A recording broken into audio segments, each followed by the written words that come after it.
లోకం మిమ్మల్ని ద్వేషిస్తూ ఉంది అని చెప్పేసి అంటూ ఉన్నాం.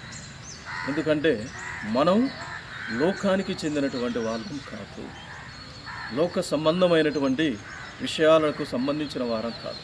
కానీ మనందరం కూడా జ్ఞాన స్నానం ద్వారా దేవుని యొక్క బిడ్డలం అవుతూ ఉన్నాం, దేవునికి సొంత ప్రజలం అవుతూ ఉన్నాం, ఆయన యొక్క దీవెనలో భాగం పంచుకున్నటువంటి వారం అవుతూ ఉన్నాము.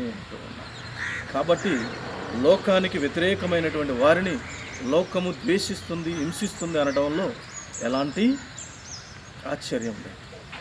సాక్షాత్తు క్రీస్తు ప్రభువునే అవమానించటాన్ని, నిందించటాన్ని, ద్వేషించటాన్ని చూస్తూ ఉన్నాం. ఎలా అంటే ఈయన దైవ కుమారుడు ఎలా అవుతాడు? మరియమ్మ కుమారుడు కాదా? యోసేపు కుమారుడు కాదా? ఈయన యొక్క సహోదరుడు మనతో లేరా అని చెప్పేసి ఆయనని ద్వేషించటాన్ని, అవమానించటాన్ని, పరిహసించటాన్ని మనం చూస్తూ ఉన్నాం.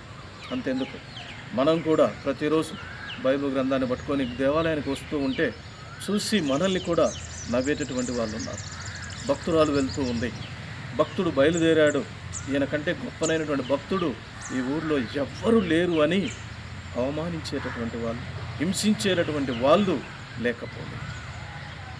అంతేకాదు, ఎంతోమంది జ్ఞానం లేనటువంటి వాళ్ళు మరియ తల్లిని నిందించడాన్ని మనం చూస్తాం. ఆమెకి బిడ్డలు ఉన్నారు అని చెప్పేసి అనేటటువంటి వాళ్ళు ఉన్నారు. ఆమె క్రీస్తు ప్రభువుకి జన్మని మాత్రమే ఇచ్చింది, ఆ తర్వాత ఆమె యొక్క పాత్ర ఏమాత్రం కూడా లేదు అని అవమానించేటటువంటి వాళ్ళు ఉన్నారు. ఆమె దగ్గర ఆమె యొక్క ప్రార్థన మనం ఎందుకు అడగాలి అనేటటువంటి వాళ్ళు, దండలు ఎందుకు వేయాలి అనేటటువంటి వాళ్ళు, క్యాండిల్ ఎందుకు ముట్టించాలి అనేటటువంటి వాళ్ళు ఉన్నారు. ప్రియమైనటువంటి క్రైస్తవ సహోదరి సహోదరులారా, ఆరాధన అనేటటువంటిది ఒక్క దేవునికి మాత్రమే చెందుతూ ఉన్నది, ఇంకా ఎవరికి కూడా చెందదు. మరియ మాతని మనం గౌరవిస్తూ ఉన్నాం, ఒక పవిత్రురాలిగా, ఆదర్శమూర్తిగా మనం గౌరవిస్తున్నాము.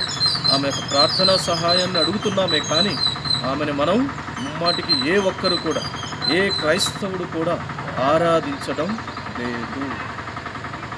పునీతులు ఆమెను గౌరవించారు. సాక్షాత్తు దేవుని యొక్క దూతే అనుగ్రహ పరిపూర్ణురాలా, నీకు శుభము అని ఆమెను గౌరవించడాన్ని చూస్తూ నీ గర్భంలో నీవు దేవుణ్ణి మోసావు అని ఆమెను గౌరవించడాన్ని చూస్తూ ఉన్నాను. ఎలిజబెత్ అమ్మ, నా దేవుని తల్లి నా యొద్దకు ఎలాగూ రావడం ప్రాప్తించింది అని గౌరవించడాన్ని మనందరం కూడా చూస్తాం. కాబట్టి మరియ మాతకి ఇచ్చేది గౌరవం మాత్రమే, కానీ ఆరాధన కాదు. ఆరాధన దేవునికి మాత్రమే చెందేటటువంటిది అంటుంది. కాబట్టి ఈ యొక్క పరిశుద్ధమైనటువంటి సమయంలో మరియ మాతకు కలిగేటటువంటి హింసలను, అవమానాలను అన్నిటిని కూడా గుర్తించి వారి కోసం ప్రార్థన చేద్దాం. వారిలో మారు మనసు కలగాలి అని, సత్యాన్ని తెలుసుకొని వారు మాట్లాడేటటువంటి వరాన్ని దేవుడు ఇవ్వాలి అని మనందరం కూడా ప్రార్థన చేద్దాం.